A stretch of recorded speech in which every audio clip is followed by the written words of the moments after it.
Welcome to Counters.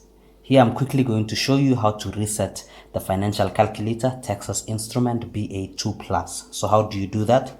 Well, let's make sure our calculator is on. Okay, so there are two ways you can do this. One way is to press second function and then press here where it's written CE/C.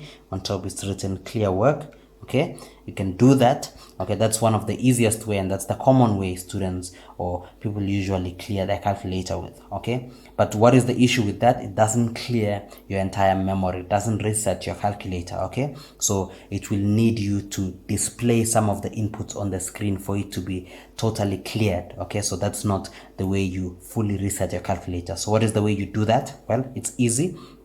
You press second function and then you press here where it's written plus/minus. On top it's written reset. Okay, and then here it's gonna ask you if you want to reset your calculator, or it's asking you to confirm, so you just press enter. Okay, and there you have just reset your calculator, and then you just press CE/C to just clear your screen. Okay, so again it's second function and then plus/minus and then enter. Okay, and then I press CE/C. There I have completely reset my calculator. Okay, I hope that was easy enough, and if you forget it or you want another quick way, here at the back of your calculator you have a button for reset. Okay, so you just use a pen or something sharp that can go in there. If you press it, it should reset your calculator the same way we just did by pressing second function plus/minus and then enter. Okay, I hope that has made sense and you're able to clear or reset your calculator now. Till next time, cheers.